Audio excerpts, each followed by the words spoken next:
What is up, everybody? It's Dr. Vibe here, host and producer of the award-winning Dr. Vibe Show, the home of Epic Conversations. I'm the host of Epic Conversations, 2020 Best Podcast News Award winner and 2018 Innovation Award winner given out by the Canadian Ethnic Media Association. And I host the only online conversation in the world for fathers and dads. It's sponsored by Dove Men Care. It's also co-sponsored by Dad Central, Canada's national fatherhood organization. And I am the board chair for the Global Food and Drink Initiative, which is a multimedia not-for-profit that showcases Blacks in the diaspora that are doing their thing in food, wine, and travel. As always, I like to say you're blessed, highly favored, a magnet for miracles, and a solution for someone's problem. And I want something new today. I'll say every once in a while, I'm Blackalicious. We're broadcasting live on June 27th, 2021. And most Sunday afternoons around the 5 p.m. Eastern time, we have an epic conversation called Black Canada Talking. And what is Black Canada Talking all about? It is a place where Black Canadians get to share their points, their thoughts, their POVs, or let it put about things that are important to them. And also we get to showcase Black Canadians that are doing their thing. And today, at the end of, as we do as always, at the end of each month, we have our roundtable and we have our wonderful participants. I know 3 out of 4 of them are here. I hope the 4th one comes in momentarily. So let me first introduce Miss Elle Jones. How are you? I'm good. Good. Because you were like, I'm Black. Blackalicious. You like that. How are things with you? They're good. You know, it's summer, so a bit more relaxed, a little bit more time, although it never stops. But yeah. Absolutely. I'll keep quiet because I know there's something, but I'll keep quiet because. Or you know what? No, go ahead. You have an announcement that you didn't get a chance to share last. Yeah, I got a 10-year job at Mount St. Vincent University here in Halifax, so in the Department of Political Science. And congratulations! That's fantastic. Well done. Thank you. Looking forward to it. Time, so, you know. And there was a little bit of stress behind it, but I'm glad it's done. Yeah, thank you. You're welcome. Well, next up from Ottawa, Sarah Yongo is here. Hi, actually from Gatineau, Quebec on Anishinaabe, Algonquin, unceded and unsurrendered territory. And I'm wearing not Jamaican colors. No, because everybody's going to say, oh, Jamaican colors. I'm wearing my ANC shirt, African National Congress, in honor of the martyrs of 1976. The children and youth who were murdered in cold blood by apartheid-era South African police for protesting apartheid. And it is still, here in Canada, it's Indigenous Heritage Month. In South Africa, it is Youth Month in honor of youth who will tend to be at the forefront of all movements for change. So what's going on in Gatineau? Let me get it correct. In ici à Gatineau. Let's see. Well, everybody is all excited because, more and more people are getting vaccinated, double vaccinated.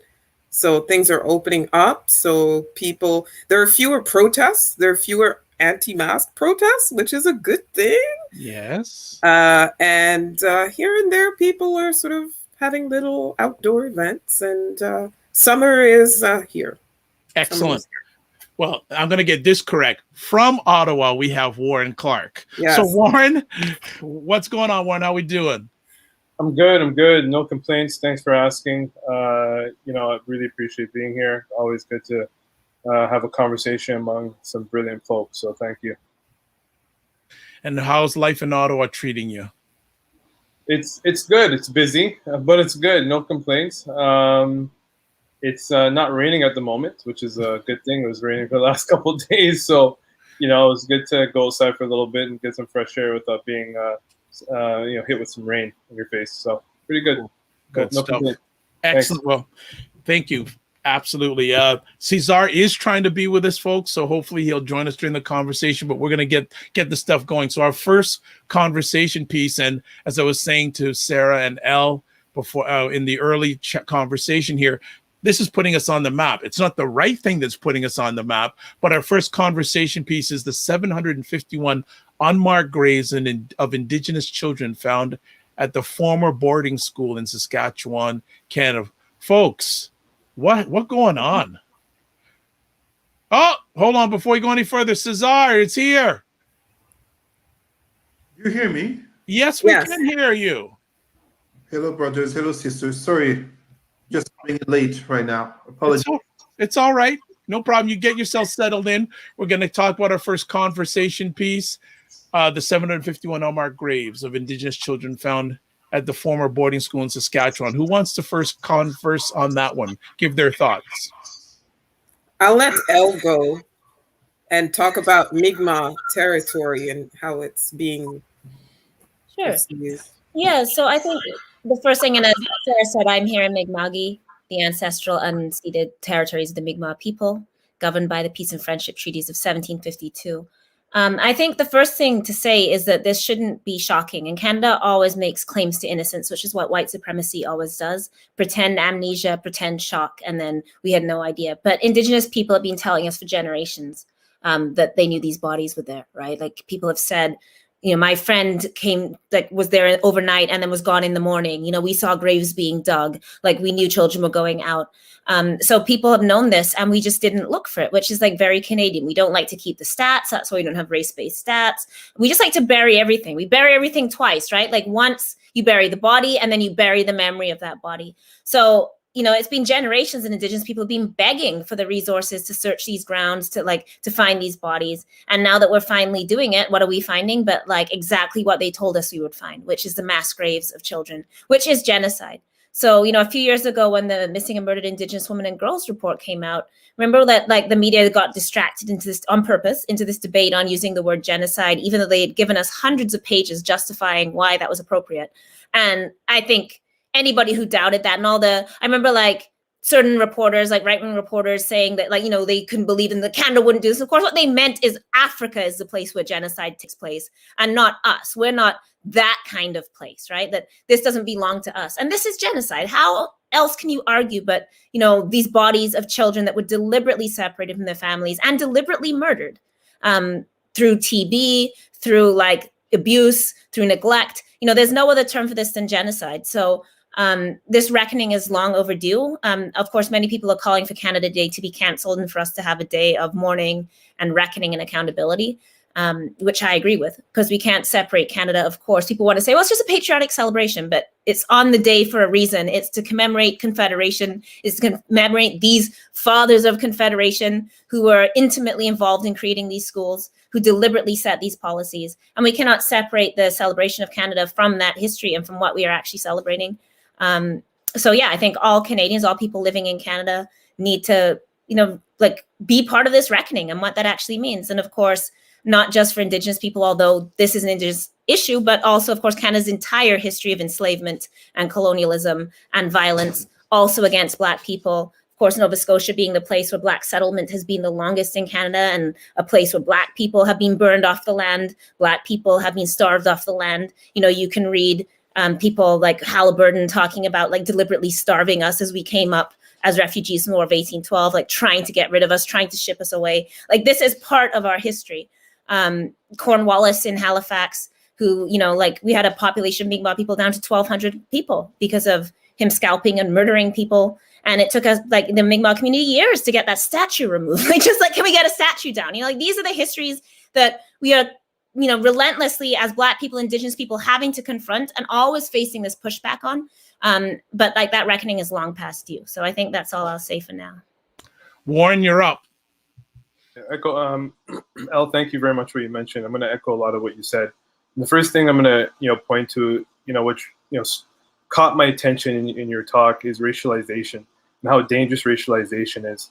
I think, you bring up points when you speak about African descent people and the genocide we've experienced here as African descent people in this Canadian nation state, this white settler Canadian nation state. But one of the things that we do very well in Canada, we practice social oppression. we practice not to remember. We practice not to acknowledge, and that's what we're seeing as well. Not to your point in terms of you're doing anything and a do harm approach. No, you're not doing that. But one of the things that I think is really important is to keep focus on what's going on with these Indigenous people. 721 and counting. That's horrific. Like we do something very well in this Canadian nation state is we group people together, we homogenize people's lived experiences. We call people BIPOC, people of color, and we miss the needle. And when we miss the needle, we never take an accountability as Canadians to actually say, what's going on with this group of people, and how can we really figure out what reconciliation really means for these group of people.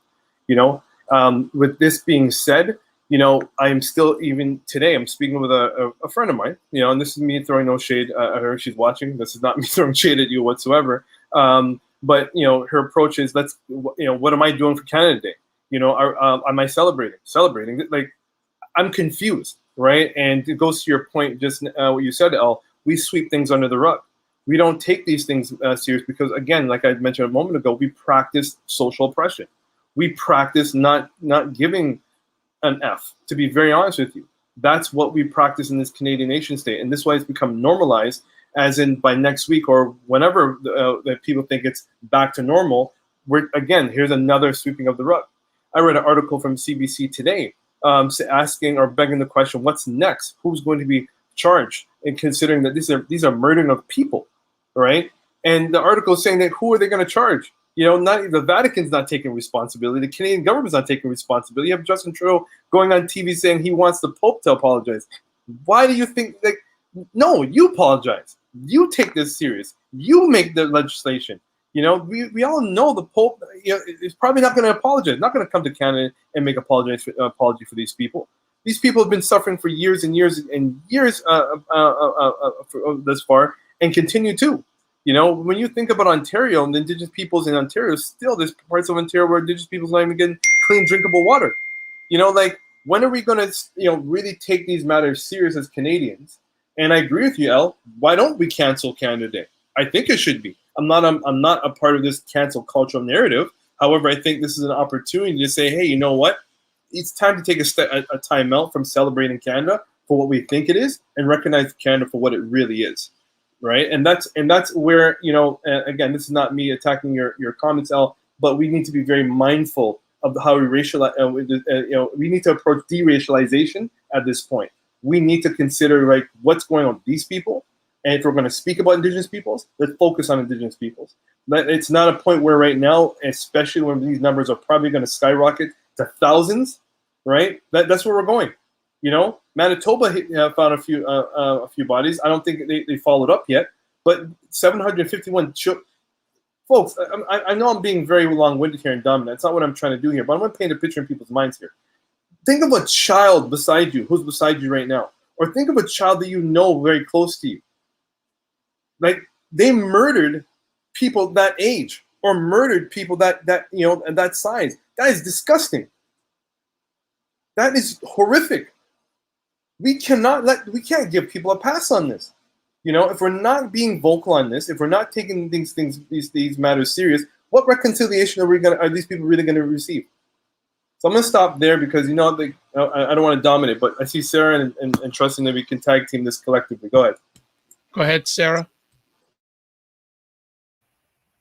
Instead of people should stop talking about cancel culture and talk about reckoning culture, okay? Because it is about the reckoning. It is about the truth telling, all of it, ugly, as it may be. We should be talking about a reckoning culture. And Canada Day, in fact, July 1st should be the National Day of Remembrance for the Indigenous lives lost to residential schools.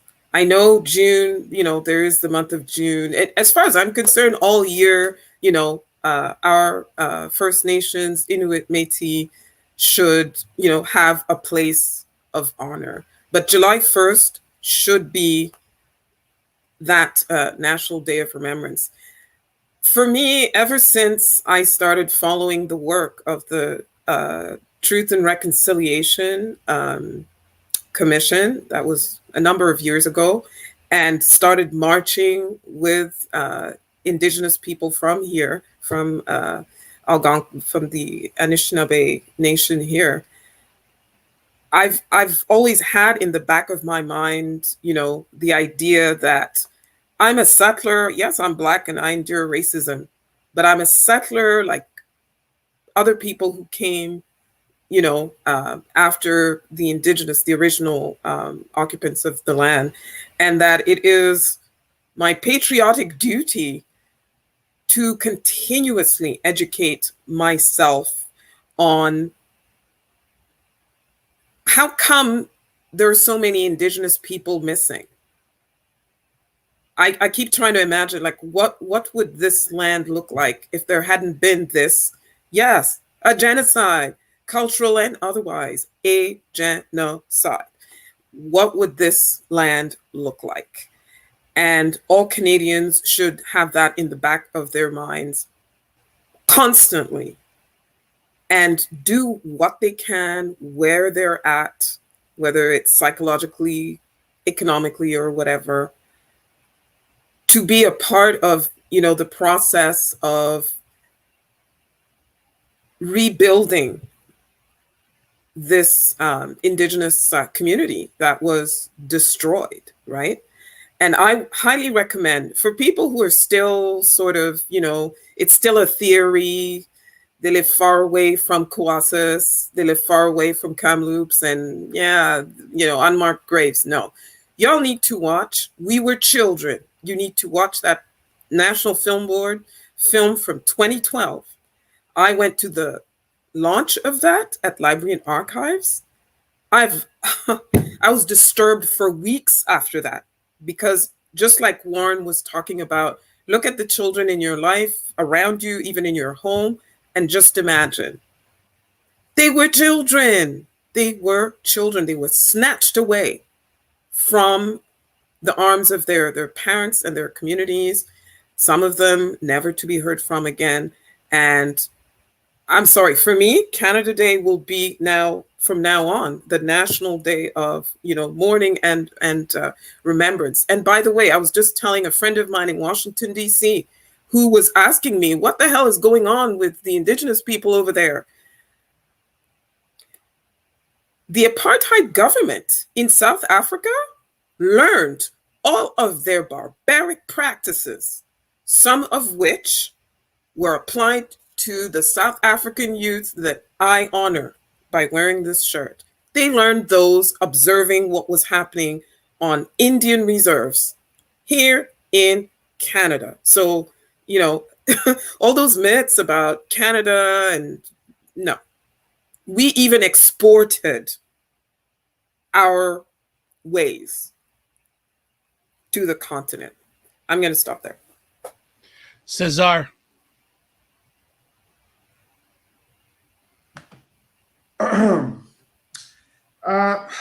First of all,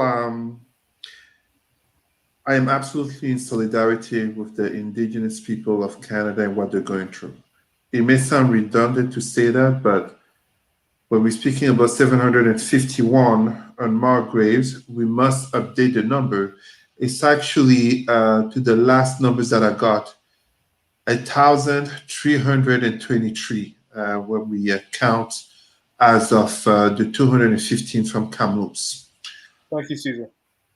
As a Pan-Africanist, I must remind people that a man about 100 years ago wrote a book in which he talked of so many of the ways in which he would treat another community. And he learned that from Canada and the United States treatment of indigenous, aka the Nazis, Adolf Hitler, treatment of Jews and other minorities came from this education. As a Pan-Africanist, I must also, and thank you so much, Sarah, for talking about South Africa, but as a Pan-Africanist, I must remind our Black brothers and sisters that the very type of colonization that happened here in Canada upon the indigenous that is revealing all these graves, residential schools also existed in Africa. The same religious organizations that are basically being accused and being shown to have been involved in residential schools, you had similar organizations in Africa, such as here in Ottawa, Les Pères Blancs, where that's what they were doing in Africa. We must say it. That's what they were doing. The similarities are great.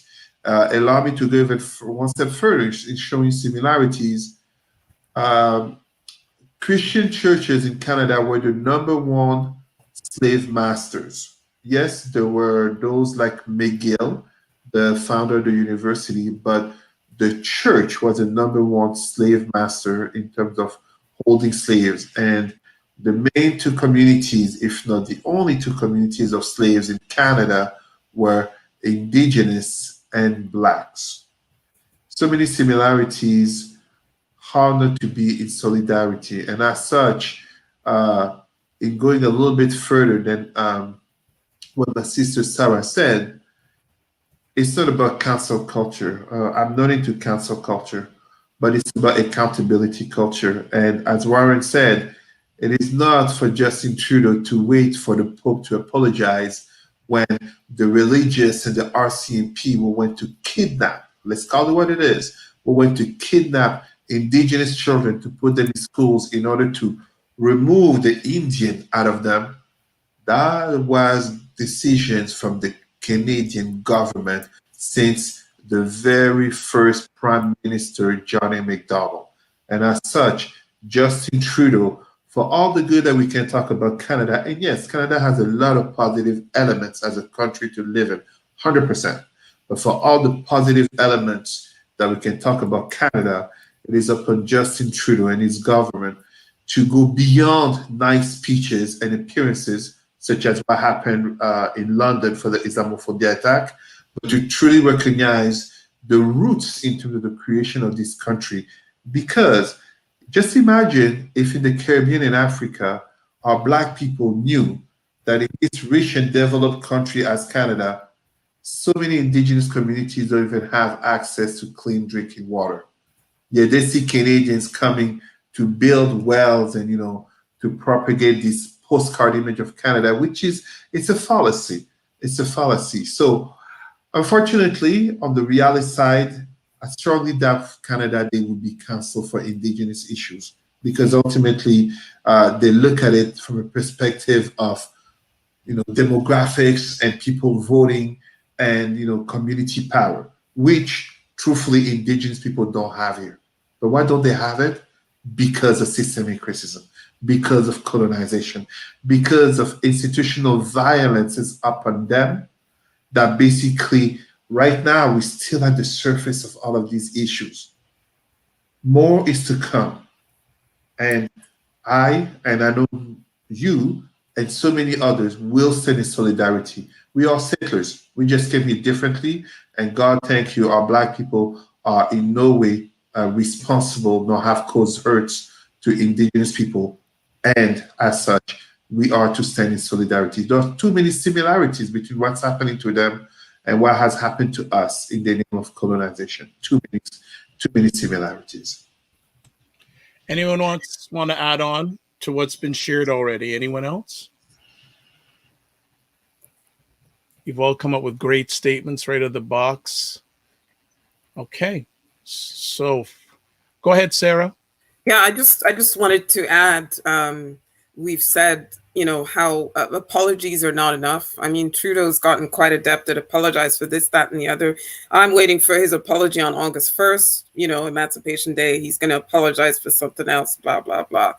One thing they can do, because I follow the work that Cindy Blackstock does, who is a great Indigenous children's and families advocate. Stop taking Indigenous communities to court. Stop it. Stop using my tax money that you could use to put water in Saskatchewan, okay? Clean water. Fix the houses there. Give them proper heating there. And help with some, sustainable food programs for the communities there and proper health care. Use the money for that. Take that money away from your high-paid government lawyers fighting Indigenous communities who all they want is fairness and access for their kids to proper health care and proper schools where they can, the children can get an education that enables them to be literate, functional, and then go out into the wider world and, build full lives, So that's one thing that Trudeau could do. Okay. Very quickly, I say too that people may not know, but a really important Indigenous abolitionist activist died of an overdose a couple of weeks ago, Corey Cardinal, and he had created inmates for humane treatment out in Saskatchewan. And on Canada Day, prisoners in Edmonton Max are going to be fasting for the victims of residential schools. And what they want to draw attention to, of course, is that Indigenous people continue to live in these prisons, which are just updated residential schools. So in the West, like 99% of the youth jails in Saskatchewan, I think it's 99% of the girls' youth jail and 98% of boys are Indigenous kids in the youth system right now in Saskatchewan. 44% of federally incarcerated women are Indigenous women. Over 30% of dangerous offenders in Canada are Indigenous men. And not because they've committed serial killings, it's they stab somebody once and then have another or something and they end up dangerous offender, whereas white men can murder 10 women and still not be a dangerous offender, right? So that's so prisoners are also making that connection between the residential school and the new residential school, which is the Canadian carceral system. Thanks so much for that ad, Elle and Sarah. So we move on to our next conversation topic. It is summertime where we are at, and the federal parliament is going to be going for their summer holidays. So here's a question. Has there been any major legislation of interest to the Black community which was passed in this most recent session of Parliament? Have any of you heard anything? There have been lots of announcements, but I haven't seen anything big really action-wise happen. Anyone want to go ahead, Warren? The only thing that I heard was they finally released application for the Black Entrepreneurship Group loan. So that has been released. Now, we may agree that's a good thing, but here's the other caveat to that. I think it's very important that we understand this is not a grant, this is a loan, right? So as much as it's available for you to apply as a Black entrepreneur, please do your homework. Please have financial literacy behind this.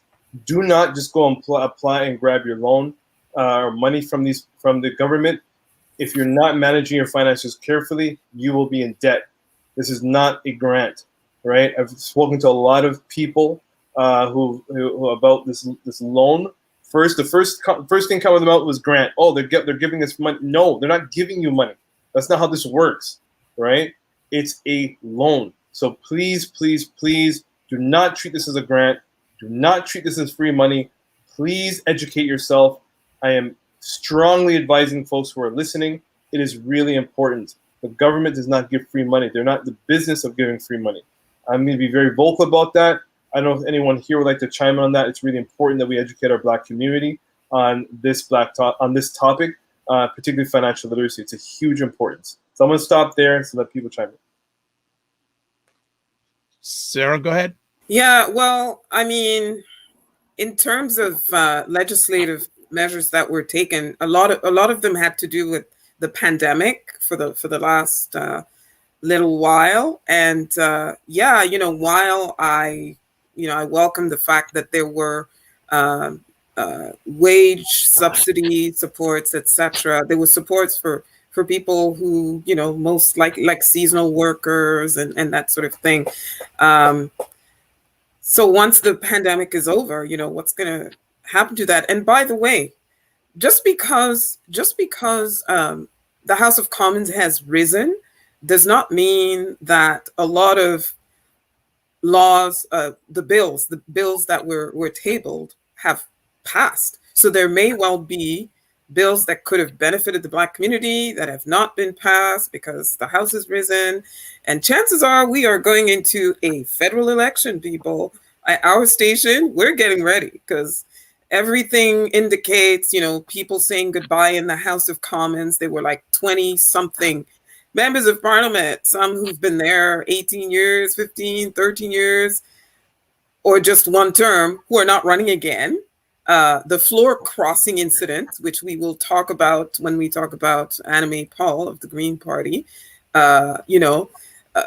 People retiring from politics altogether. Like everything seems to be indicating that we're headed into an election. So whatever good legislation there may have been there, including items that were in the budget. Remember, we talked about the budget some time back, several months back.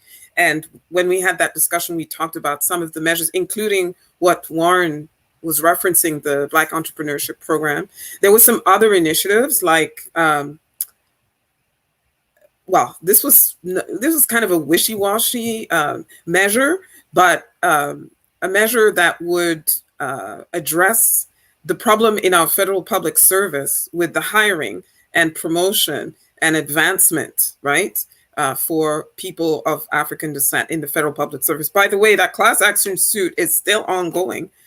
So that's evidence that quite clearly there has been no legislation of any kind that is going to help that. I did not see legislation, for example, that is going to address like police brutality, for example, the public safety department. I didn't see anything that Bill Blair talked about, other than he made an announcement just this week about adding some white supremacist groups to the terrorist watch list.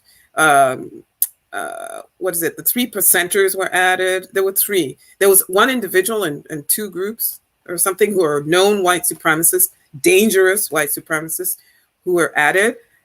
I don't know if I should really take much comfort in that. It's a step, but otherwise there's nothing I can really,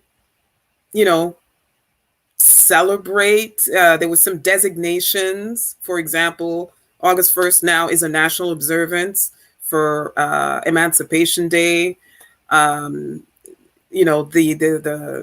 domestics being designated, a national, an event of historic significance, but those were all symbolic and somewhat performative. So, El Cesar? So, I mean, they finally got the first non-white judge on the Supreme Court. Can you hear? Sorry, yeah, I don't like the term non-white, but the first judge that isn't white went on the Supreme Court. But again, I don't know how important that is when 95% of cases in front of the Supreme Court are getting rejected and only 5% of appeals are successful. I was just on the phone before I got on here with a guy from prison who's lost his last appeal, and there's all kinds of inadmissible evidence in his case. So until we fully reform the courts, cosmetic adding of 1 or 2 people. And I mean, it's interesting that it's not a Black judge, that's a whole other thing. But yeah, so I mean, when you really, there's a lot. Yeah, we'll always invest in, and I'm not saying I'm against Emancipation Day. Obviously, Wanda Thomas Bernard from Nova Scotia was the senator who sponsored that bill. I'm not against that. If there's such a thing as national holidays, Black national holidays should be there as well, right? Ones that honor our history. But that is no replacement for the actual things taking place on the ground. So I don't mind having, but I wasn't aware we were emancipated yet. So let me know when Black people are free, and then because I wasn't aware we weren't still living in unfreedom. I've been fighting my whole adult life to get us out of unfreedom, So I think the problem as a Black community, of course, is that we want a break. We're tired. We don't want every day to have to go out and critique everything and fight everything. So we want these moments where can we just celebrate? But then of course they want us to sort of fall into, can we just celebrate, so that we're not keeping to push. So they want to give us these cosmetic things so that we go, okay, at least we're being recognized, which is better than not being recognized, but it's not as good as freedom, right? So we still have to always keep fighting.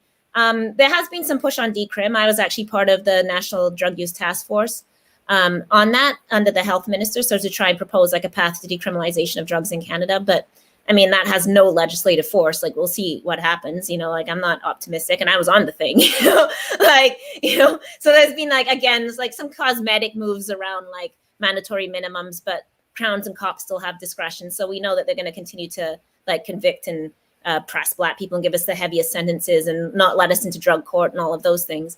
So there is some movement, and I do believe the health minister is serious about like decrim. She's spoken openly about her own family members that have had issues with addiction, but that like doesn't mean that we're actually going to get that. And of course, that's important because George Floyd, for example, was a victim of the war on drugs, right? And when you watch the trial with Chauvin, of course, they tried to make the fact that he was allegedly on fentanyl as the reason why he deserved to die, and this cop was not guilty. So we cannot disconnect the protesting that we all did and continue to do in that movement from like the fact that this was also about the war on drugs, the arming of police, the increasing of budgets to police is all about this war on drugs. And until we get rid of that, Black people will continue to be incarcerated. And speaking of Floyd, of course, Chauvin just got sentenced.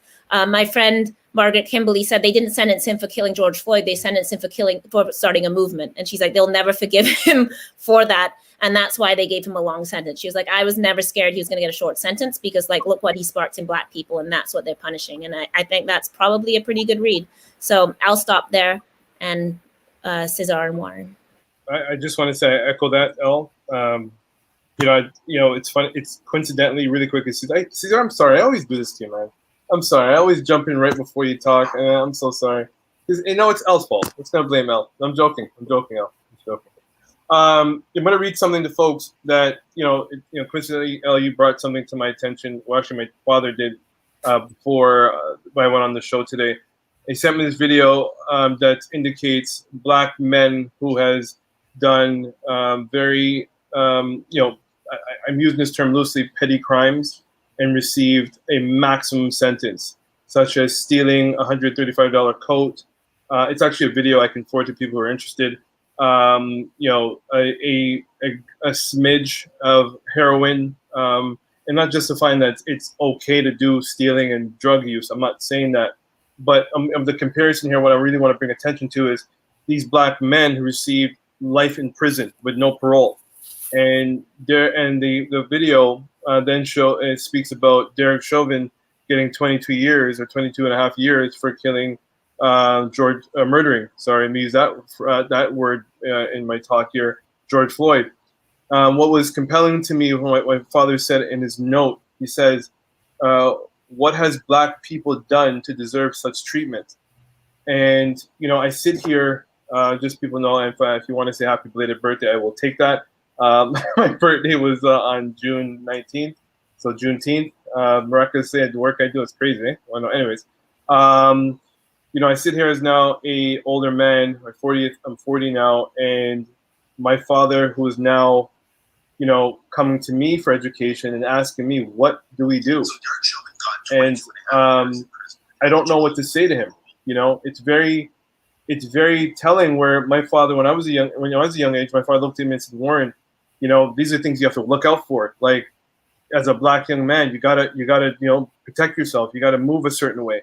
And here it is, my father now in his late 60s, looking at me and saying, darn, man, like, what do we do? It's if we're not taking Black liberation serious, all we're going to be doing is passing our trauma to our next generation after us. We can sit here and have these conversations as much as you want, but I think we are at a point where we need to be due diligent. And Dr. Vibe, I appreciate you having this platform for us to do that. We need to mobilize these ideas a little bit more seriously and being with intention. If we're not being intentional in what we're doing, then we're going to be looking back at our age and asking the young folks to fix it when they're going to look at us and say, I don't know what to do, taking these matters, the indigenous, people's concern, now I'm going to conflate a little bit, and then, African descent people in white Southern nation states, not only Canada, but United States, and not taking these matters serious, I think is a huge concern. I think it's, education is a huge concern. We need to look at that and fixing our education problem, because we're not even receiving the information. These young people are not even receiving the information. Dr. Vibe, Sarah, I appreciate what you mentioned with the ACMP earlier, but the ACMP is never going to be about Warren. I'm going to publicly always say that. It's about giving back to our young people so they get this information, so at least they have the tools to equip themselves to actually solve some of these issues. Elle, Sarah, Cesar, I appreciate you. You folks are in the trenches in education doing what you guys do best. We got to continue to educate our young. We got to continue to give them the knowledge and the know-how. So at least when we look at them, we can say, you know what, here's a little bit of information so you can do the next step here because it's important. So I'm gonna stop there, Caesar. I apologize to you. You know, I always keep cutting you off. That's not what I do purposely, but it's adding value. Thanks. Cesar? It's all good, brother. No harm, no harm. I don't want to say much because our sisters, Elle and Sarah, said it, and you also said it, Warren. But I'd like to remind our people that too often Black plight and suffering is addressed more in matter of cosmetic than concrete results.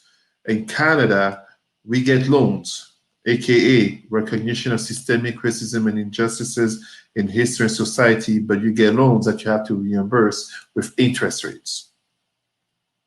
In the United States, we get cosmetic, aka anti-Asian crime, and then comes a bill. Meanwhile, George Floyd, there's so many Black people killed, is still for debate in the Senate. We basically get Derek Chauvin, this white murderous cop, mocking the family, talking about, hoping for them to find peace in court, getting the mockery of 22 and a half years in jail, aka 15, if not less. And yet we have a young brother by the name, I picked up my phone because some of my friends from my debate club, Black and Brown Debate Club, sent me this. And you can see here, you see a dog. Kelontre Bearfield got 34 years for killing a police dog by the name of Jericho. I can't make it up. This is since slavery, since le Code Noir, the Black Code of Louis XIV in the middle 17th century. In the Western world, the life of a dog is more valued than the life of a Black person. So it's always cosmetic when it comes to Black people. Let's don't get it wrong. Ultimately, it's not for us to be begging and waiting for a system of white supremacy, Arab supremacy, Aryan supremacy, Han supremacy. It's not for those systems to change to us. It's for us to mobilize, to adapt, adjust, and impose our ways towards them. It is for us. It's in our community. It's in our families. It starts in our families. I celebrated my first Juneteenth this year because my daughter is half African American. But it starts in our families, it starts in our communities. That's how we get respect. As I remind people all the time, because we're talking about legislation, we're talking about George Floyd, we're talking about loans. And I will end this. I think, I know we all know this, but I'm not sure if we all make the connections. When New York City was shown, especially the NYPD, the police department of New York City, was shown the racist elements in the stop and frisk policy in terms of who was getting the most arrested, who was getting most killed by cops. Whether we look from Amadou Diallo in 1999, if I remember the year, to Eric Garner, etc. The whole stop and frisk policy. In New York City, there's really 5 communities: white, Blacks, Latinos, Asian, and Jewish. The police only kills Blacks and Latinos. They don't kill the Jewish and Asian communities. It starts in our families, it starts in our communities. I expect and await nothing from those of white supremacy, whether they be conservative or liberals. I expect greatly from myself, from our community, and as such, working towards them. We must come to a place where we dare to be Black, unapologetically Black, without needing a mask to go to work, without needing another mask because we have white friends, without needing a mask because our spouse or boyfriend, etc., may be white. We must dare to be unapologetically Black and to walk tall and proud. Wakanda, Black Panther can't just be a fiction if we don't dare to live in the reality of that unapologetically Blackness about ourselves. Allow me to stop here so that we go to the next topic. But yeah. Go ahead, Sarah. The Senate, or? We're going to talk about the Senate next. Okay. So we are on our next conversation topic, and the Prime Minister of this country has just appointed another Black woman to the Senate. Cornwall Major Bernadette Clement. So, Sarah, obviously you want to talk about it, so go for it. Yes. So, much to our surprise, out of nowhere, on June 22nd, Prime Minister Trudeau announced that Bernadette Clement, who is, well, she resigned now, but was the mayor of Cornwall and actually the first Black female mayor in Ontario, and a 3-term city councillor of Cornwall, was going to become one of 3 new appointees to the Senate. So for our American friends, because I know there are some who are watching, our Senate is appointed. They don't have to go to elections like in the United States.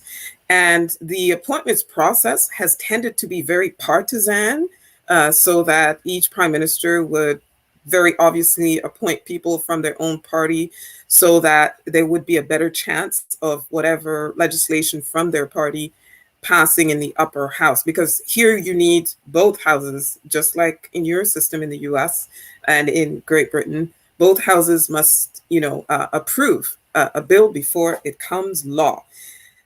So one thing, we can criticize Trudeau for many, many, many things, but one thing that he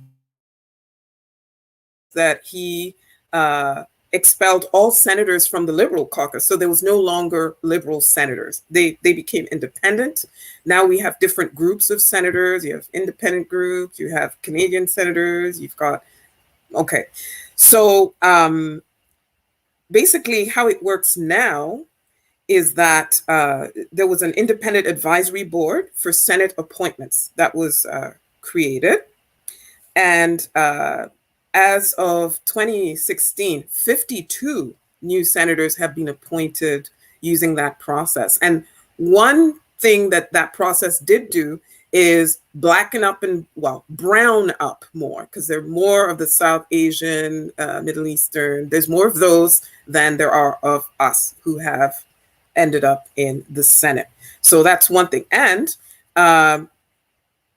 Canadians can apply directly for Senate appointments, or somebody can nominate these people. And then all the I'm thinking in French, les candidatures, all the applications are reviewed by this board, et cetera, et cetera. They have their criteria, and it's really on merit. So we're not going to get, the former head coach of the Montreal Canadiens. I'm sorry. I'm from Quebec. I shouldn't say anything, especially now that, the Canada's only hope of winning the Stanley Cup is Montreal Canadiens, go Habs, just saying. But I mean, come on, the former coach who really didn't know very much about politics and wasn't known to be all that active or whatever, or a certain preacher who ended up doing certain things that we don't approve of and will not talk about. There were a lot of missteps as a result of the partisanship. Now you get people who have the kind of experience, the kind of professional experience, and the kind of community experience, like Senator Wanda Thomas Bernard, who are able to shine a lens on whatever legislation is being studied that couldn't be done previously because you did not have people with that kind of baggage. So again, for our American friends, there are 105 seats in the Senate, and there are 12 that are vacant. And we haven't had a lot of Black folks, in the Senate. The first one was Ann Coles, and this was back in 1984 under the current Prime Minister's father, Pierre Trudeau, in 1984. And after that, we had to wait a few years until Brian Mulroney, a conservative, appointed Donald Oliver from Nova Scotia. He became the first Black man. And then we had Calvin Ruck, who was there for a minute, from 98 to 2000, also from Nova Scotia. Then, of course, we had Don Meredith, the second Black person from Ontario. Recently, we had Wanda Thomas Bernard. That was in 2016. And finally, Quebec got one Black senator, Dr. Marie-Françoise Mégy. So you actually had, a person who's a woman, who's Black, and who's a medical professional, who can, for example, be on a committee about end-of-life care legislation, right? And then 2 years after her, Dr. Rosemary Moody was appointed. And now we've got Bernadette Clément. Now, Bernadette Clément is important because now you're going to have 2 Francophone Black women, right? Because here in Canada, you know, the whole bilingual thing, the realities of being Black and Francophone, you know, that isn't often addressed in our House of Commons and in the Senate. So if there's going to be language, you know, legislation around language, you know, language has come up a lot lately in the House of Commons. If there's going to be anybody who can speak for us French-speaking Black Francophones, whether it's Caribbeans or recently arrived African immigrants, we're going to have somebody up there who can speak to that, who is from outside Quebec. So let's not sort of poo-poo and discount, you know, the appointment of Bernadette Clément. She's also a lawyer. She's a very effective, very prominent, very well-respected lawyer. She is completely bilingual. You would never even know she was Francophone. She goes back and forth in both languages. And let me tell you, that's a sister. You're not just going to walk over that sister right there. Oh, no, you're not going to walk over her. And we need more Black women like that in the upper house, so that whatever is being done in the lower house, whoever's trying to cause mischief down there, in the upper house, there's somebody looking out. I'm going to stop there. Anyone want to add? Okay. All right, we'll move on to the next conversation piece. Ms. Paul, leader of the Green Party. Her leadership has been contested. And Cesar brought this conversation subject up about areas of racism, sexism, and anti-Semitism. So Cesar, can you lead us on this conversation, please? It's funny how we're in June and yet last month in May, I was talking about Black support in terms of Israel or Palestine, and basically addressing if those 2 communities, Israeli Jewish and Palestinian Arabs, support Blacks as much as they would want for Black to support them. And the answer is simply no, absolutely not. And now, a month later, we see what's happening to Green Party leader Annamie Paul in a mix of racism and sexism, which she denounced herself, but also anti-Semitism as she's Jewish. And I mean, I might be wrong, but I'm not seeing all that support from the Jewish community towards her. I'm not here to judge her myself. I will support her as she is a sister. She's a Black woman in a difficult position. However, it's important to remember that her conflict began again with this Israel-Palestine conflict, which is leading to her being contested in a position of leadership in a Green Party that's very, very, very, very white party. I don't want to say she just happens to be the Black face. I don't want to diminish her nomination. I don't want to do anything or to say anything that could be used against her, but where are all the Jewish people to support one of the fellow Jews, even if she's Black? Where are all the feminists to support her as she is a woman, even if she's Black? Where are all the so-called Green Party non-racists? Don't get me wrong, she did get support as when her leadership was put to challenge, she got to stay, but her candidacy, basically her leadership, will be challenged again and again over a matter of not only Israel and Palestine, but also racial dynamics, and I should say racial and gender dynamics within that Green Party, because yes, first Black leader of a federal party, first Black woman as well. You see, we just talked about Bernadette Clément. Congratulations to her for being nominated in the Senate, and yet here we are in terms of leadership, a Black woman, Anna Paul, at the intersection of racism, sexism, and anti-Semitism, and we don't see the support of those that likely she wasn't Black, they would be supporting her, at least far more openly. So that's what I meant by wanting to bring that up.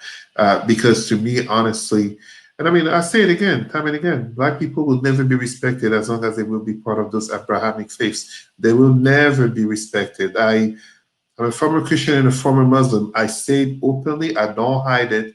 Black people will never be respected nor seen as equal as long as they will claim to be Christian, Muslim, and Jewish. It will not happen. And Hindu as well. It will not happen. It's that simple. You will never be respected, never be seen as equal. Anna Paul is just getting a taste of that at a political level and at a leadership level as a Black woman. I send in solidarity to her, but in solidarity with that reality check that comes back. Please, Sarah. You're on mute, Sarah. Oh, who muted me? No, you're good now. Okay. So for our American friends and people outside of, the whole federal party system. So she was elected in October 2020, and it was not easy. It was pretty hard fought. I mean, I think I recall 8, they went 8 rounds. And I think the person who came second was this white guy. And he was not all that gracious, when the verdict was rendered. And people have been talking about Elizabeth May's role in this. Elizabeth May, who supposedly, retired from the leadership, is the parliamentary leader. But there's noises that she may want to just get back into that leadership role. What doesn't help Anna Paul is that she hasn't been able to sit in the House of Commons because she's not elected. It's not like in the United States, where Trump could become president and he could become the leader. He could become the leader of the Republican Party and then be president, but not be elected in a district, in a riding or whatever. In Canada, it doesn't work like that. You have to actually win a seat. Unfortunately, in a by-election, because the former Minister of Finance had to resign. Well, yeah, he was resigned. He didn't just resign, he was resigned. His seat was vacant in Toronto Centre, so she went to run there to try and win a seat. Unfortunately, she ran against a very popular former nationally known Black television personality in the person of Marcy Ian. Love me some Marcy, but that was not going to help her cause. And she has to run again. Anna May has to run again to win a seat so that she's not making statements on behalf of her party out in the hallway or in the National Press Gallery instead of standing up in the House of Commons and speaking. And there's also a lot of controversy around the timing of Jenica Atwin's, crossing the floor. Apparently, there had been negotiations. The Liberal Party apparently has, their hands in this as well in trying to, rattle the cage a little bit. And as Cesar said, the misogyny and the racism. And I don't know if you've listened to Anna Paul when she's speaking, to the press or in her town halls that she has been holding, speaking very much, about the housing situation, about how COVID-19 has disproportionately made life harder for the marginalized, et cetera, et cetera. She speaks very forcefully. She's a woman of her convictions. She's not scared of nobody, okay? And, the whole Maxine Waters effect. When you're a Black woman, you speak forcefully, you speak your mind, you're not, you refuse to be just a figurehead. And like Cesar was saying, the blackface, for the party that hopes to still be pulling the strings and setting the tone against your will, that's not what they got. So, they may be just looking to, she's not a Jagmeet Singh. She's not doing the Jagmeet Singh thing. Jagmeet Singh of the NDP also had problems, with people inside his own NDP. I know here in Quebec, remember the incident where he was out in the street and he was meeting and greeting, etc. And some white guy goes up to him and goes, you should remove that turban. I would vote for you if you remove your turban. A practicing Sikh. So, there's still this thing about a person of color in any sort of national leadership whatsoever. I want to jump in. And thank you, Serena, for being like the best listener and commentator through this. You've been all along just making great comments. So thank you so much for your participation. I think I'm a little perhaps different than everybody. I mean, I will never discount racism and sexism ever. Like, I don't care if you're a black serial killer, like racism is probably still impacting the way you're seen. So there is no doubt, and there's no discounting the role of misogynoir in the treatment of Annamie Paul. That said, I do not see how you can head the Green Party and support war, given that war is the #1 environmental, destructive damage, like the amount of environmental destruction from weapons, from what's put into the atmosphere. So Annamie Paul needs to gain some courage of conviction when it comes to actually challenging some of the major, and I say the same thing of Jagmeet Singh, right? That the difficulty is if you want to be a leader in a white supremacist country, you have to have proximity to white supremacy, and nobody's been able to negotiate that space very well, including Jagmeet Singh, who I would also be critical of in the same way. So we recognize that they are really fighting an impossible battle, right? They have to lead a party that does not really want them there, that wants them there as tokens. And then the minute they say things like Canada is racist or colonialism exists, then their whole party's, we can't win an election, right? So I will always understand that it's difficult. But that said, the fact that her advisor, Noah Zatzman, is out here threatening members of her party and she won't say to him, no, that's not okay. The fact that she supports the war in Israel, you cannot support global white supremacy and then not think that it's going to come for you, right? So you want to support all this stuff. You don't want to say anything about Palestinians. I know what, Cesar, you're well, we shouldn't be laying ourselves out for this. But you cannot support Israel, which is supported by American weapons in the Pentagon, which is supported by the right-wing elements in Canada, and not challenge that, and then be shocked when racism comes back home to you. And I'm not saying I would be better at doing this. I'm not saying I would know the right answer if I were a Black woman trying to negotiate all these things. But I think everybody failed in this. Elizabeth May needs to get the hell out of the way. If you said you don't want to be the leader, and this has happened in so many organizations where a long-term leader leaves, that's hard to say, and a Black person is almost always that's when you'll see a Black person brought in to do the mop up and then get screwed over, and then a white person comes back as leader. So I'm not discounting that she taking over from Elizabeth May in any environment is impossible because she was the first leader, right? So, and she needs to get the hell out of the way and let whoever's leading lead. But Paul needed to challenge her own party when her own advisors, and she didn't want to do that. And then Atwin, I think, was correct on Palestine, but then walked it back immediately. So she also lacks principles. And I was in Fredericton right before she got elected for the climate marches. And I saw that energy. You could see that Atwin was going to get elected because people were so fed up with the Liberal Party and wanted something done on climate. And she was brought in to do that by her own people. So then to cross the floor, basically, and give up on what you were elected to do, I also think is a problem. So I have problems with all of them. But that's not a sole critique of Annamie Paul, because there is no party in Canada that has an anti-military stance. There's not a single one. We never have. When we have foreign policy debates, we don't debate our role in Haiti. We don't talk about Canada in Africa and the role of AFRICOM. We don't talk about our military maneuvers. I live in the most militarized along with Quebec, right? Quebec and Nova Scotia, the two places where a lot of military comes from. I'm in a port city. We have nuclear subs coming into our harbor and we don't even challenge that, American subs. Until there's a party that's willing to talk about Canada's foreign policy, that we're spending $800 billion, on fighter jets that we don't need so that we can play G.I. Joe instead of housing people. So until we fight the military-industrial complex, which is connected to the prison and policing complex, they give the surplus weapons to the cops. We have to challenge these things. And Anna-May Paul is certainly not alone in not challenging that. The Liberal Party doesn't, the Conservative Party doesn't, the NDP doesn't, and the Green doesn't. And so I will be ultimately always critical of anybody until they agree that Canada's foreign policy is racist and imperial, and we need a strong challenge to that. And that is connected to what we're talking about with residential schools and anti-Blackness as well. Warren, go ahead.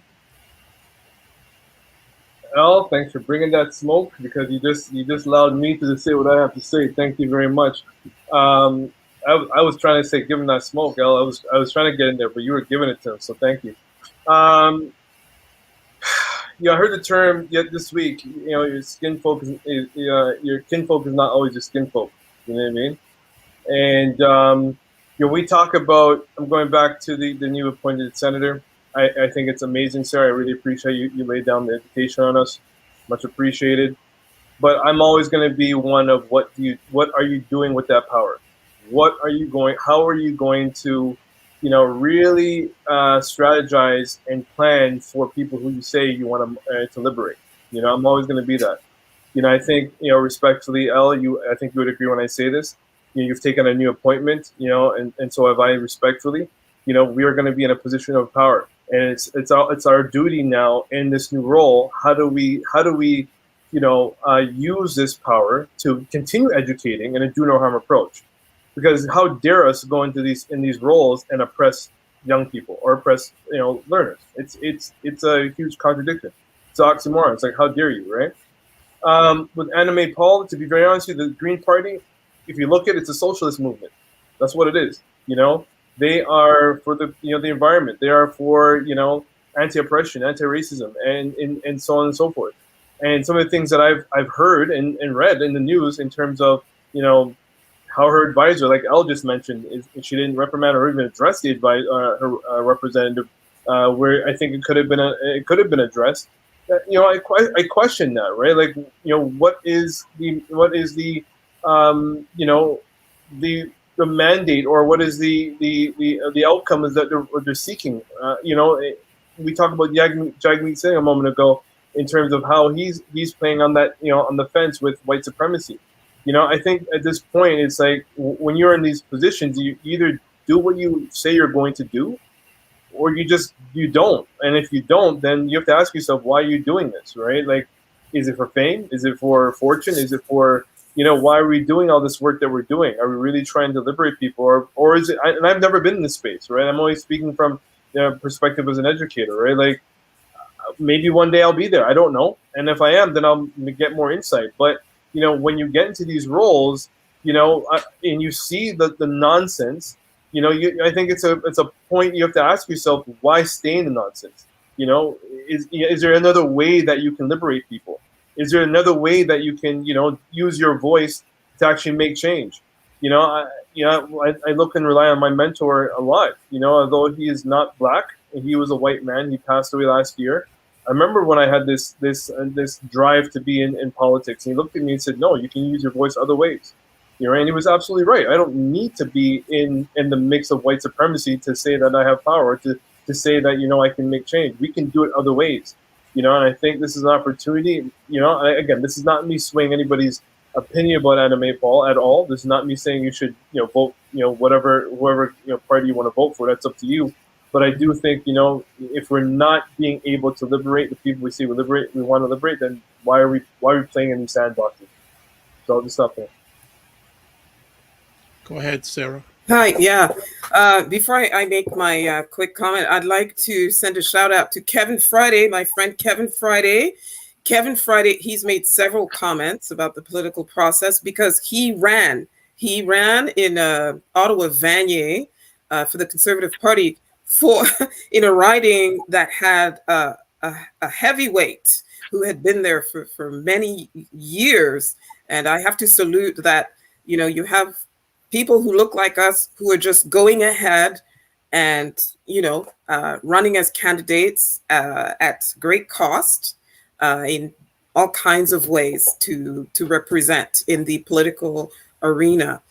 So I had mentioned that in our media world, there's all kinds of noises about an upcoming election. And while I agree with Warren that we don't all have to get into politics to make a difference, to make change, to bring voices to the table that don't get heard. However, I have to salute organizations like Operation Black Vote Canada, which is the Canadian equivalent somewhat of Black Voices Matter, where they are encouraging people to run, but not just encouraging people to run, but equipping people to run, Warren, by making sure that they have, boot camps to educate them so that they know what to expect, finding ways for them to get mentors so that, they don't just go in blind, etc.,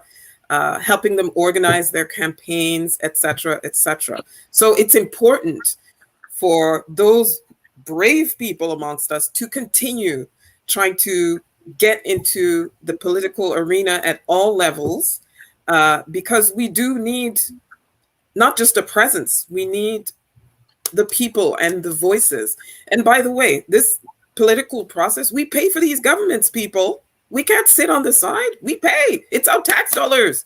All the salaries they get, the staff, they have to pay, the officers, they rent, and the retirement they get is our taxes. It's all our money. So we can't just sit it out. I'll get off my soapbox now. Cesar, Cesar, then Warren. Right.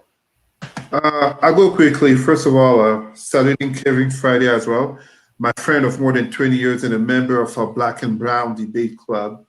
But the last thing I will add is that effectively, Black people in the logic of politics, in the world of white supremacy, as any racist supremacy towards Blacks, find themselves stuck in terms of, on one side, to what extent can I dare to be Black and truthful to what I think and feel, and the other extent, the little place that I got here, as hard as it got for me to get there, to what extent am I willing to go in order to keep it?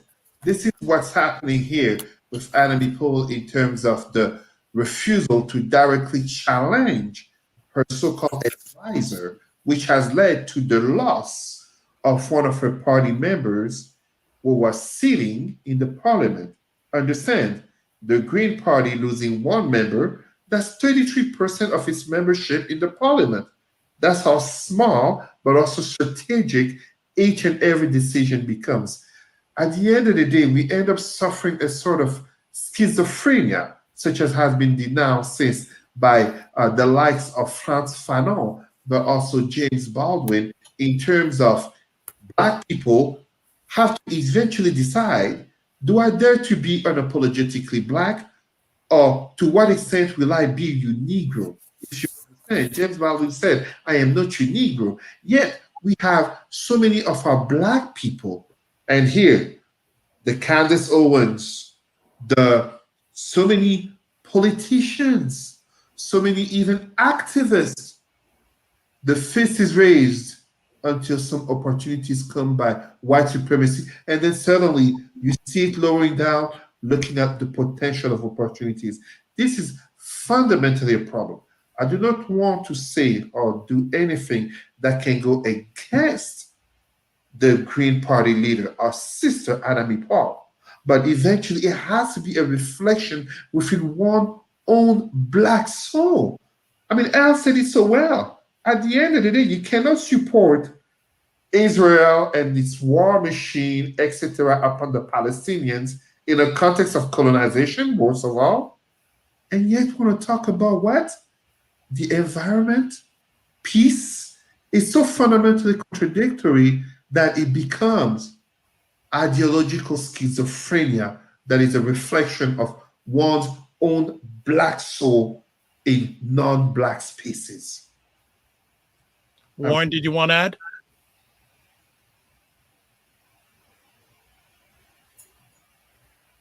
You're on mute. Thank you very much. Sorry about that. I always do that. My goodness. No, you were good until then. Yeah, I'm not.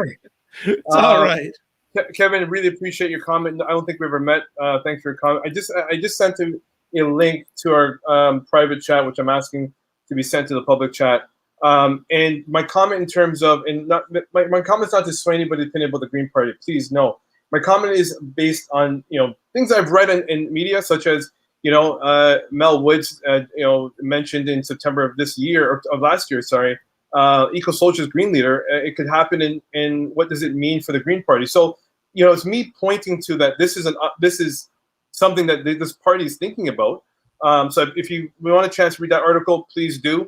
So just want to say that. Sarah, you mentioned something that that I wanted to acknowledge, and I appreciate you saying. But and Cesar was talking about it just a moment ago. I appreciate these vehicles that equip our young or people who want to get into politics. But we have to also consider what Cesar said from a phenomenal analytic is that when we think about these notions of ideology, it's still entrenched in whiteness, and still going to equip these people to then think through whiteness and to only manage our Black lives or Indigenous lives through whiteness. I think it's a really important topic to consider. Especially trying to align ourselves within a white supremacist Canadian government that doesn't want us there to begin with. You brought up a good point, a good example with Jagmeet Singh. That example where you brought up with the white man approaching Jagmeet Singh, saying, and the reason why I'm more intimately known to this example because I actually teach this in a lot of my courses. He said to him, if you take off the turban and cut off your beard, you'd have more chances of winning the election. That's even white Canada. If I think it was the situation happened in the east coast of Canada. So I think Ellie, you probably know more if it did happen there. That's again white Canada, backing up white supremacy's views in terms of how you should align with whiteness. There's no if, ands, or but. One of the things that I'll pull up a book right now. Paul Ricoeur, Phenomenology. That I'm reading. As much as it's interesting stuff, oh my gosh, it's mind-blowing using it for my research. I do not lose sight. This is white supremacist thought. This is white supremacist thought. I'm going to bring the book that's right beside me. Fanon speaks about this. We got to be more diligent about what type of education we're taking in here, folks. This is white supremacy's game to the end. If we really don't take heed of what's going on here. It's not only through education, it's through fashion, it's through media, it's everything that we know is through whiteness. The only thing we can do is acknowledge it and be very anti-oppressive and anti-racist in our conversation, in our talk. We have to be very mindful of the things. How do we even know the things we know from an epistemological approach? How do we even know the things that we know to be true? Where does it come from? If everything is entrenched in whiteness, then we have a duty to start questioning the things we already know. So I want to stop there because I think there's another topic and there's always something to say. Anyone else before we go on to our last conversation piece? All right, we're good to go. So the last conversation piece, how's the anti-COVID-19 vaccination campaign going on in our Black communities? Terrible. Okay, go ahead, Warren. Terrible. So you know what? I'm going to rant here today, folks. I'm sorry if I'm ranting, but it's really important that we acknowledge that there's still, even today, I watched a video of a person I know actually in the GTA. I'll say broadly because I don't want to, villainize him on this platform here. On his platform saying that, this vaccine is nonsense and we shouldn't take the vaccine and, Black people wake up, right? Like there's still, these concerns, and, I'm going to be vulnerable with folks who's listening.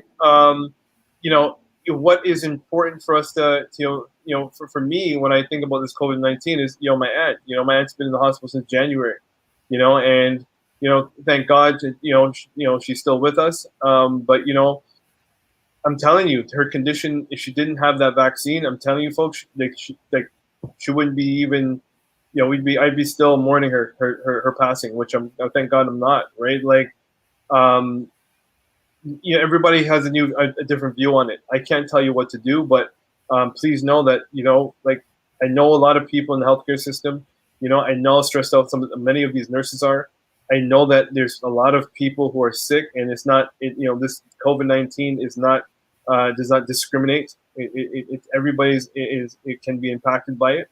But in terms of our Black community, I think that we, a lot of more education, and I think there's an onus for people like me and everybody else who's on this platform to use our voice to actually discuss why it's important to actually take the matter serious. Not necessarily, I can't tell you go get the vaccine, but it's important to at least educate yourself enough to know why you're doing it.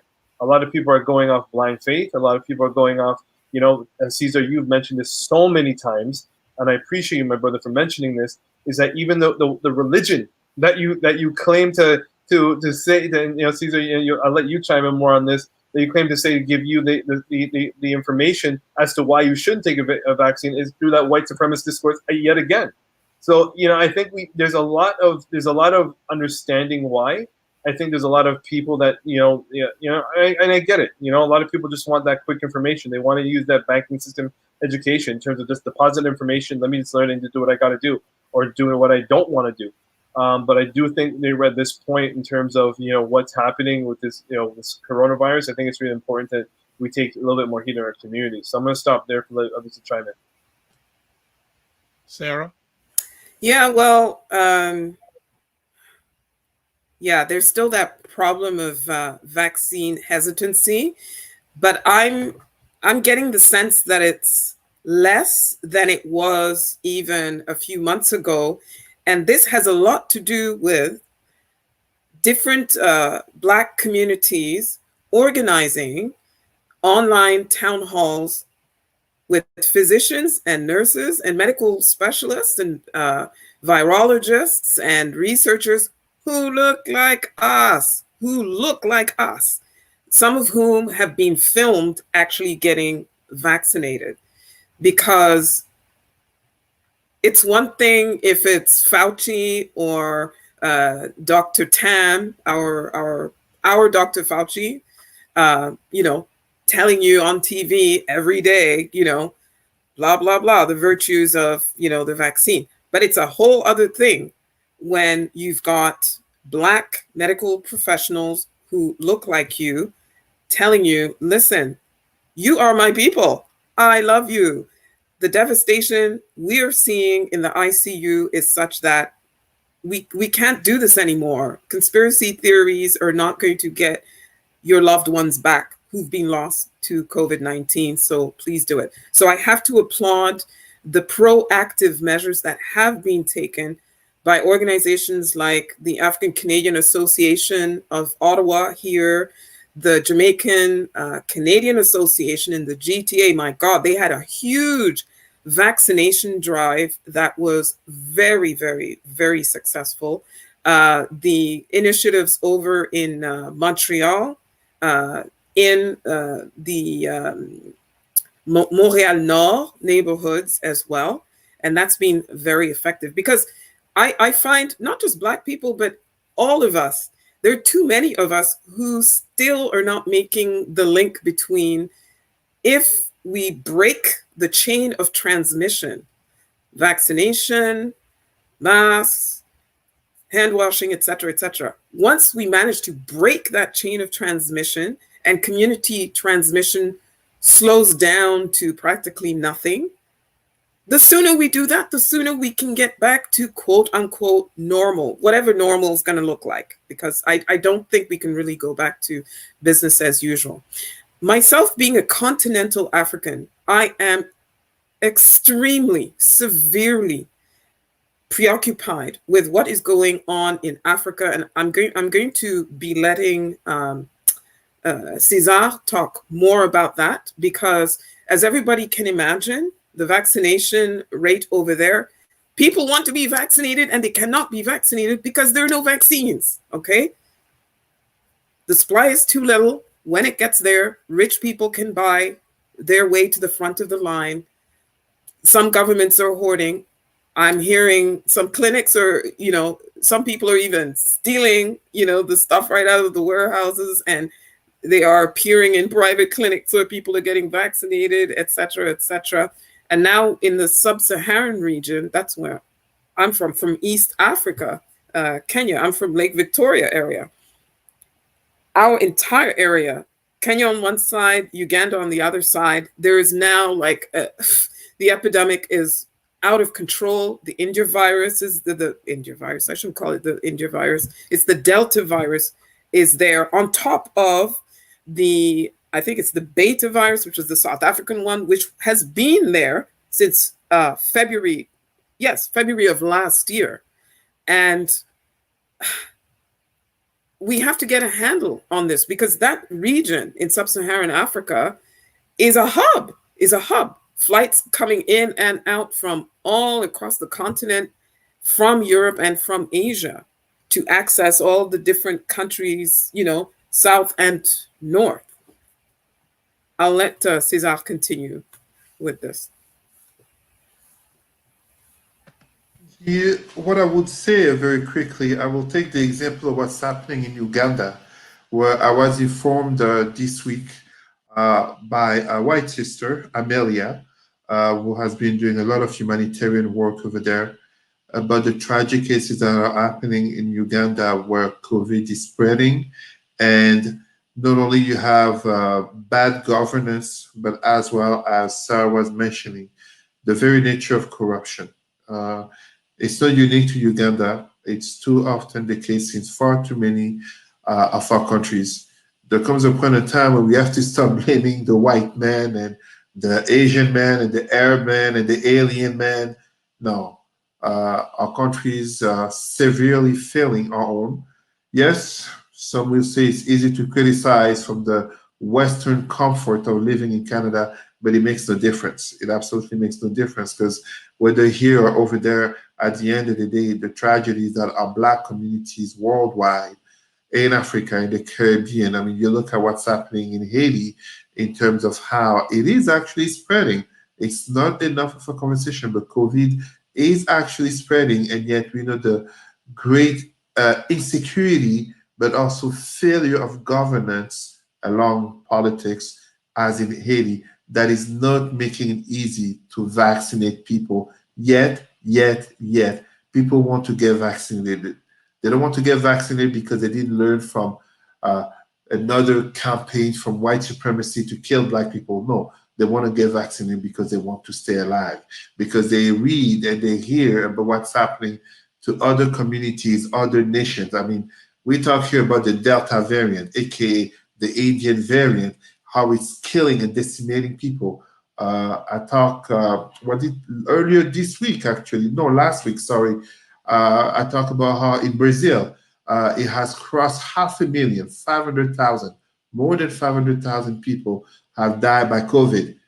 Guess who principally has been dying? Black and indigenous people, as always. So yes. Elle? I'll go, but very briefly, because I want to watch Queen Simone crush the competition on day 2 of U.S. gymnastics trials.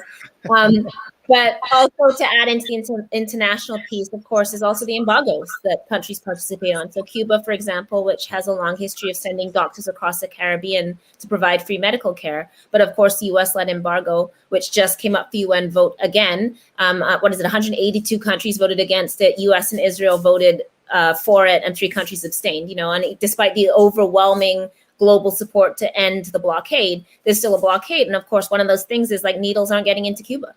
So, they're developing their own vaccine. Cuba actually developed like the hepatitis vaccine. They have this amazing history of medicine and can't get their own people vaccinated because we are like participating in deliberately blocking supplies. So I wanted to add that piece. And then briefly, very quickly, people might have seen the white riot at the Nova Scotia-New Brunswick border, which is interesting. I mean, there was an initial point there, which was about Nova Scotia takes this like perverse pride in having the strictest restrictions in Canada, and not matching our public health to like changing conditions. So obviously we all accept that we need to stay home and isolate and get the vaccine. Well, most of us accept this, but then like when the conditions change, you have to make sure that you have the least restrictions to match the best health outcome. And our province isn't really doing that. Like we did an illegal injunction to block protests completely and arrested like Palestinian people, like sitting in their cars, having a car parade. Like they literally went to court secretly and got a secret injunction to stop protests, which was supposed to be for the anti-maskers, and then they used against other protests, right? So we have like really strict restrictions, and we were supposed to open up the border to New Brunswick. And then at the last minute, they were like, no, because the virus is in the rest of Canada, it will come to us. And so people are really mad, which is justifiable. But then the MLA that led that protest, Elizabeth Smith McCrossan, who is racist, she also is notorious for saying that if we legalized cannabis, we'd become like Jamaicans, unproductive and lazy. Oh yeah, I like had to report on this story like 2 years ago. She stood up in the legislature and said that she was scared of legalizing cannabis because she knows Jamaicans, and like Jamaicans are lazy people. And like, so like she's racist, like let's just be upfront, like she's racist. And, she was the one that really pushed this protest. And then of course it turned into a bunch of like anti-maskers and anti-vaxxers. They like stopped a truck that they thought was carrying vaccines, which was actually carrying like blood products to the hospital. And so like she got kicked out of the PC caucus. Like they got rid of her. Like they were like, bye. But then she says the PC leader actually like said it was okay and is only backing off now because it was like so disastrous and unpopular. My point being that those white people who went to the border and blockaded the border like got away with it. They got to do that. Meanwhile, I've heard from at least 3 separate Black families that have been stopped at the border with like guards with like guns on their, like hands on their guns, like drawn down, like people like having 5 cars with like border people like surround them, like chasing them, stuff like this, So as always, it's for us and not for them, right? So like white people can continue to do what they want, which is no surprise. And like just commenting white people can do what they want becomes so meaningless because it's like, yeah, it's like your mom saying, well, like if your friends jumped off a bridge, But yeah, so that's also Nova Scotia. The last thing I want to say is I just want to shout out Dr. Tiffany Richards. I did a piece on her, and this goes to what Sarah was saying about a lot of the success in vaccine rates and health measures is because of Black people like taking account of our own community. So I just want to shout out Dr. Tiffany Richards, who's doing her internship at St. Joseph's in Toronto, but is from Truro and spends like time every evening just going into like threads on Facebook and Twitter and stuff and trying to like correct Black people's misinformation on vaccines. And she's doing that after like her 16-hour shift in the hospital when she could be doing anything else because she's like cares so passionately about like the health of our communities. So it's people like her. And by the way, she's in the family medicine rotation. She told me there's 103 people and only 3 Black people at St. Joseph's. So it's like 103 people in the residency program, 3 of whom are Black, all Black women, like 2 Eritrean women and her. So like that's still like, I was like, what? Like I would have thought in Toronto there'd be more, but no. So that gives you an idea of like the medical landscape. But just to close, I really like, yeah, exactly. It's the work of people like her that are really doing work to like help our community. So much love to them. Yeah. Warren, last comment. I don't have a comment. I actually wanted to just add value to what Ella said. Can we put the name of that doctor right there in that comment so people can find her? Ella, is that okay? Can we do that? Because I think a lot of people need that information. Find her. Like, or at least access the information she has available. Yeah, I'll add the article into our chat that I did, and then people can see it. Appreciate that. Thank you. So, yeah, thank you.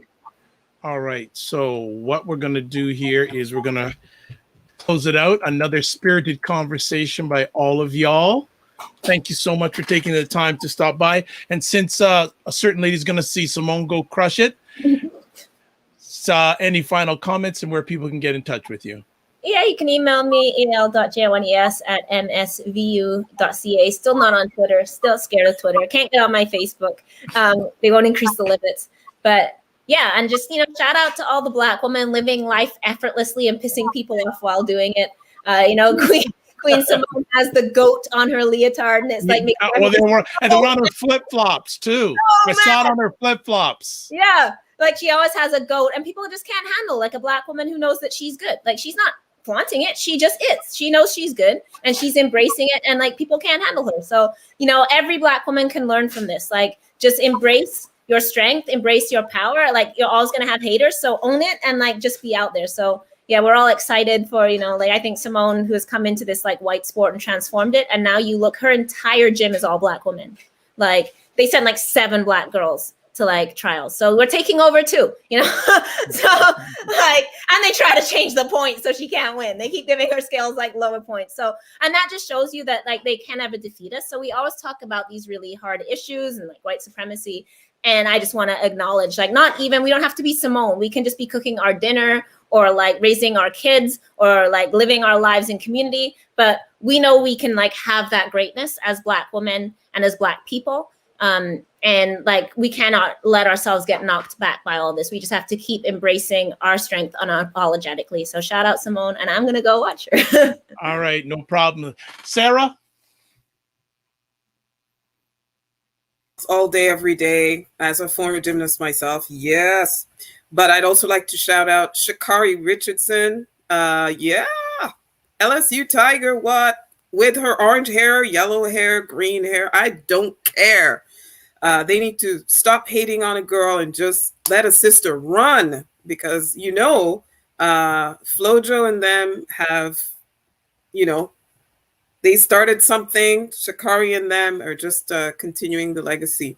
But again, this whole thing with our First Nations and Indigenous and the Inuit who still are looking for their children with the whole tuberculosis airlift thing and the 60 scoop people.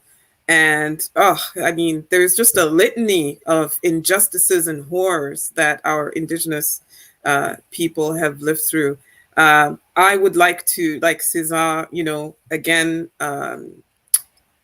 affirm, you know, my solidarity and hope that more and more of us in our wider Black community are going to get on board this learning, healing, and reconciling journey. Just because we're immigrants and we ourselves are victims of anti-racism from the mainstream white community, that no, we don't get let off the hook for that. Okay, the whole the victim status hierarchy thing doesn't work in this context. So let us be mindful of this and what we are going to do to be part of the solution / healing journey for the First Nations, especially on Canada Day, July 1st. Get your orange shirt. And how can people contact you? Black on Black at Hotmail, Black on Black 891 at hotmail.com. Black on Black airs every Saturday from 11 a.m. to noon Eastern Time on CHUO 89.1 FM here in Ottawa and online, CHUO.FM. Thank you. Warren? Closing thoughts, you know, thank you for this opportunity. I'm not on mute this time, so look at that. Things have changed. You know, I'm not gonna be long-winded. I think I was long-winded for most of the program. I think the only thing I want to not today. No, it wasn't. Okay, cool. Usually I get called out for not saying much, but okay, cool. You know, I really echo what Sarah mentioned. I think it's important to continue to learn about Indigenous peoples right now. I think that's the topic of discussion. Respectfully said, I think, you know, let's take these matters seriously, and please, I think it's important to wear your orange shirts on Canada Day. So I'm going to mention that. Yeah, I'm going to go back to writing because that's what I'm going to do. If you need to reach me, you can reach me at warrenclark.ca. Yes, I am Googleable. You're Googleicious. Googleable, as young people. Warren, you're Googleable. It's like, oh, that's a word. I didn't know that. Good stuff. Good to have you here as always, my man. Cesar? Thank you so much. As the last thing, I just want to remind our people, wear your orange shirt on Canada Day, show support. But don't forget about the plight of all of our Black people worldwide. Quick mention to Brazil, the fate of 24-year-old pregnant mother, Kathleen Romeo, who was killed by police as she was just walking with her family. A stray bullet from police killed her in basically in Brazil. And regarding me, you reach me on Facebook, easier, Cesar Remy, R-I-M-Y, Emery, E-M-E-R-Y. Thank you. All right. Guys, you can be on your way. It's Dr. Vibe here. I am the host and producer of the award-winning Dr. Vibe show, the home of epic conversations. I am the host of Epic Conversations, 2020 Best Podcast News Award winner, 2018 Innovation Award winner given out by the Canadian Ethnic Media Association. And I host the only online show in the world for fathers and dads. It's sponsored by Dove Men Care. It's also co-sponsored by Dad Central, Canada's national fatherhood organization. And I am the board chair of the Global Food and Drink Initiative. It's a multimedia not-for-profit that's based in Oakland, but I'm here in Toronto. I'm the board chair. And what we do is we highlight Blacks in the diaspora that are doing their thing in food, wine, and travel. I'd like to thank a few people for watching this live. Kevin and Serena, thank you for your comments. You helped make this conversation epic. I want to thank everyone who watched this live or going to be watching it on the replay or listening to it on the replay. Finally, I'd like to close off with a few things. Live your life as a dream. If you can dream it, you can make it. Sometimes you have to get small to get stronger. Block assumptions. Aim bigger, aim better, aim higher, aim wider. Also, love, faith, and respect. Remember to give yourself grace. And an announcement. We are going to be taking this part of the Black Canada Talking, which is on every Sunday or most Sundays at 5 p.m. Eastern time. We're going to start doing our roundtables bi-weekly starting on July 11th. Now, we may not have all 4 participants on at the same time, but two of them to 3 of them have committed, or 3 of them have committed to be on bi-weekly. So get ready. July 11th, we're going to start taking it bi-weekly. And the main reason is you want more. And plus, there's so much stuff going on that holding it once a month, the roundtable, isn't justifiable enough. You saw today how much stuff, and there was still a whole bunch of stuff that we left off the table. So we're going to start going bi-weekly. We thank you for your support. It's appreciated and not taken for granted. So on closing, I want to say thanks to BIA Media for another great, excellent production job. God bless, peace to all, keep the faith, and remember, walk good and give yourselves grace. Bye, everybody.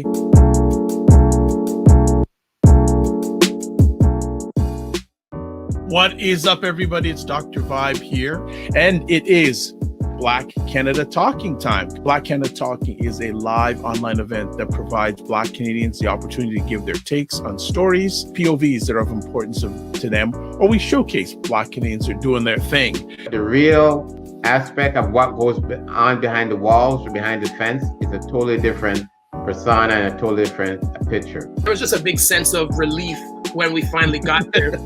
We have to realize that everything we do is going to have an impact on probably a lot of people we don't even know. One of the mandates of the CBC is to reflect Canada back to itself. Not a lot of sustainable long-term movement that will effect economic change. God bless, peace well, keep the faith, and walk good.